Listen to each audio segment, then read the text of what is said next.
So I'm watching this documentary and I see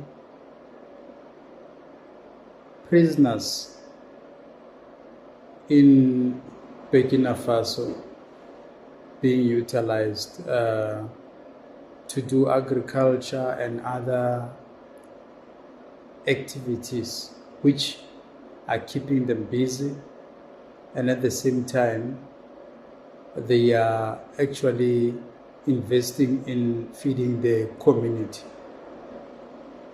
And now I'm like, what are our prisoners doing in South Africa? If somebody commits a crime and they get prosecuted and they go to prison, what exactly are they doing there? Because a lot of people whom I've managed to at least speak to, who were arrested before and spent some time in prison, they are saying 80% of times and 80% of prisoners are actually locked up and doing absolutely nothing. I might not be correct, but let's say for argument's sake, that's true.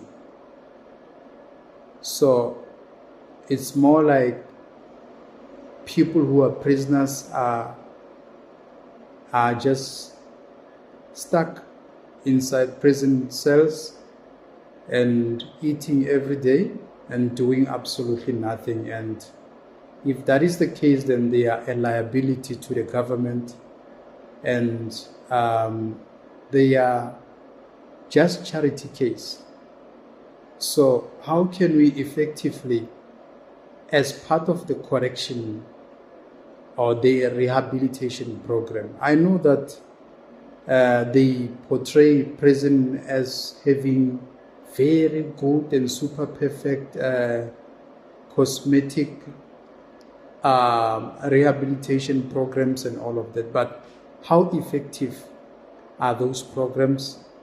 And those prisoners, as much as they are saving time in prison, how effective is our government in incorporating those people back into the society? Because the reason why I'm asking this is that if we have prisoners who are doing agriculture for the purpose of feeding the community and also improving or strengthening the food security in our country, why are we so poor? Why are we struggling? Why don't we have the government a fresh produce market where we're gonna get tomatoes very cheap, potatoes, all the vegetables and fruits? And by the way, not even limited to agriculture. There are also other things that forms part of the skills. At the same time, we should not forget people who have never offended, because it will end up looking more like you have to be an offender for you to be able to get all those skills and privileges and all of that. So at the same time, let's empower the ordinary youth in agriculture, especially agriculture, because it forms part of food security and creates some sense of independence, and also keeping people busy, because an idling mind can be the devil's playground. That's why these youth, they resort to committing crimes, because they are inspired by criminals who goes and commit crimes and come back with a lot of money, buy all those Golf 7s, GTIs, and brag to them and all of those things. I mean, we are creating an environment that someone must just become a criminal.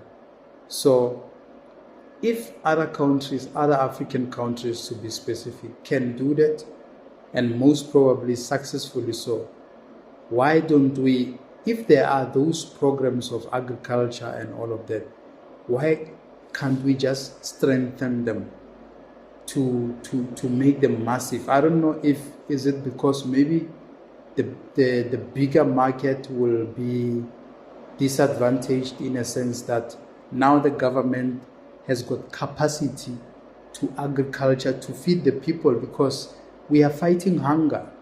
We are fighting because hunger causes anger, and anger causes impatience. Impatience causes violence and all of that. So that's when people are hungry and angry and fed up and hopeless, and now they resort to committing crimes. You remember 2021 July unrest, when people were just blatantly stealing and breaking into stores, and especially food, food outlets were heavily impacted because people are hungry. You could see in KZN when people were arrested with a tin of fish, rice, meal, and all of that. Then you get a sense that, listen, people are hungry, and how can we in our county create food security at the same time utilize the very same people who are sitting in the cells doing absolutely nothing and becoming a liability to the government? Let them eat, but let them work. There's nothing for mahal.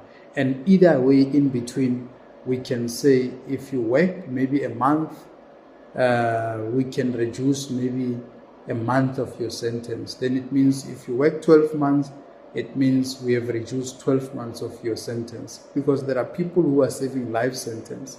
And life sentence to me is just crazy. It doesn't make sense, because you are literally saying this person will not get out of prison, and you expect this person to behave in an exemplary manner and to be disciplined, to be, I don't think it is going to be normal. So why can't we have those programs which will actually emphasize on giving hopes to these prisoners, but at the same time we are using them as laborers? Because yes, they committed crimes, but they are not animals, they are human. They need to be corrected. Some of these chaps, they find themselves under those circumstances. So prison doesn't become a devilish environment whereby you know that when you go to prison, and all those things, it becomes a place of rehabilitation, openly so, where every member of the public can see what these are the people who have been imprisoned, who have been prosecuted. They are treated as laborers. Yes, let them be laborers and work for free, because they are eating for free. They are not buying food.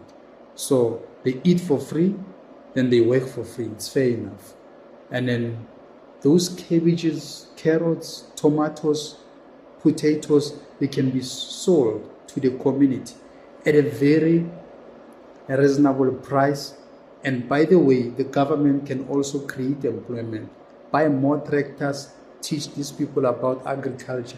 At the same time, take these youth who are not offenders, to take them to varsity and encourage them to study agriculture. By the way, for free.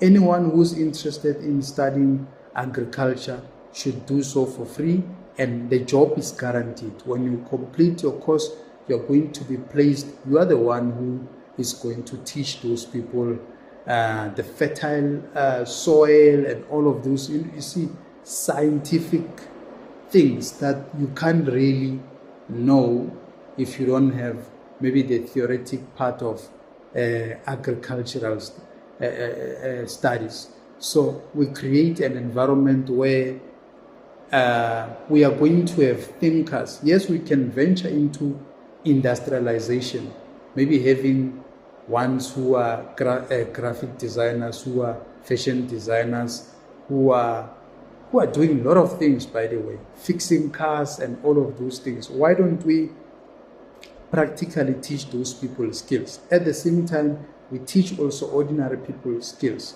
But those ones, they cannot get formal jobs because they are prisoners. They have to serve a certain time before they can qualify. And when you are from prison, it shouldn't be that, no, you are from prison, you have a criminal record, therefore you can't work, you must just idle. What do we mean when we say those people must idle?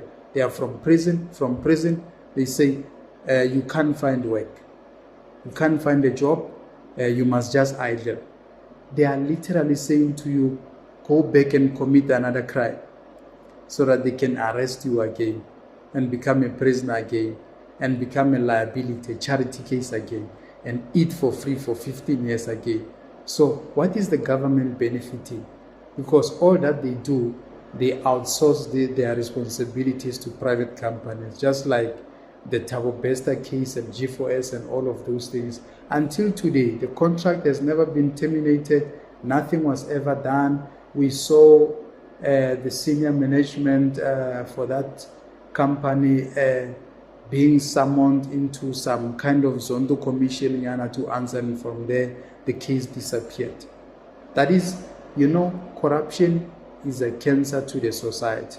Even if you can check this Zanzo case, the recent establishment in Pretoria where there were viral videos that were actually leaked and all of those things.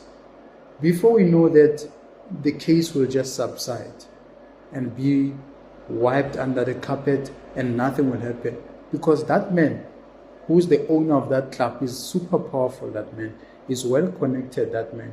And then he owns quite a few. So it means those top brass in the police department, they are actually on his payroll.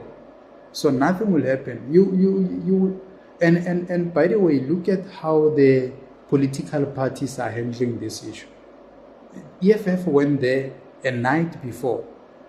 MKP went there.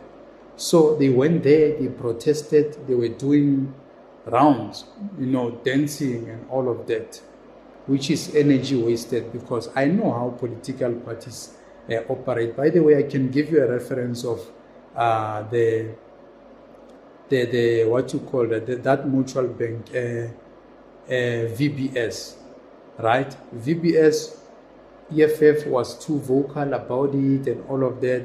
Then Matuzi called them, then gave them money, then they stopped talking about it.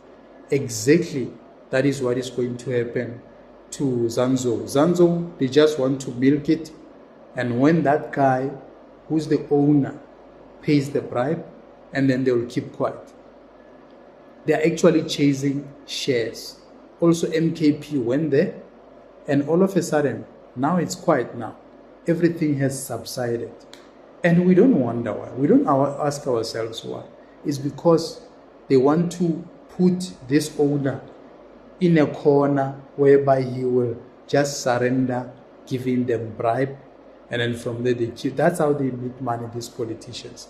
By the way, there's nothing that they can do to influence for that man to be arrested, the club owner of that establishment, to be arrested, because he's super powerful and no police can touch that man. All the police, they've been given instruction that, listen, you don't get anywhere closer to that man. Club owners, we know that 80% to 90% of times they are mafias. So even if when you have some sort of a clash or a friction with them, you really need to be careful, because they are mafias. They can just call for your assassination and all of those kind of things. That is an underworld, the criminal world, which we as maybe ordinary people or an average person wouldn't really understand what's going on. But some of us, we've got an idea of how these things are done. So that's what I was thinking about, this whole thing of having prisoners packed in cells every day, eating and doing absolutely nothing. Why can't we, let it not be, a lot of people who were arrested will tell you that they spent 2 hours outside to see the sun and back to Mkoti. Why can't we have it as a program that Monday to Friday you guys are going to work, to the field, going to plow, going to drive tractors and all of those things, and do the work, keep on producing. I don't know, maybe that's just my crazy idea, but what is it going to benefit us to keep those people in the shadows there and eating and continuing to be the charity case for the government? The government is not benefiting anything, and they continue to outsource their responsibility, and private companies are milking millions from the government. Is it a money-making scheme of some kind of gangsterism, the prisons? Or they can be fixed and restructured as I'm saying. And if you can watch the channel of Skim GP, all those guys who were inmates, they say almost the same thing, that they struggle to be incorporated into the community when they are from prison, they have served their time and all of that. And the reason why there's too much gangsterism in prison is because those people have got nothing to do. Even you as an average person who's sane and sitting wherever you are sitting, if they take you to prison, you're going to behave exactly like those people because they've got nothing to do. I don't know, squatters. That's my view. Maybe I might be, expecting too much from the government, but what are those people doing? Are we going to keep them eating every day and sleeping and eating and sleeping and stabbing each other inside that small confined space, which is called prison cells? And what are we doing? Can we maybe try to utilize them effectively? I don't know, squatters. You will have your view on that, and let's keep engaging. We're just worried about our country, sharp squatters.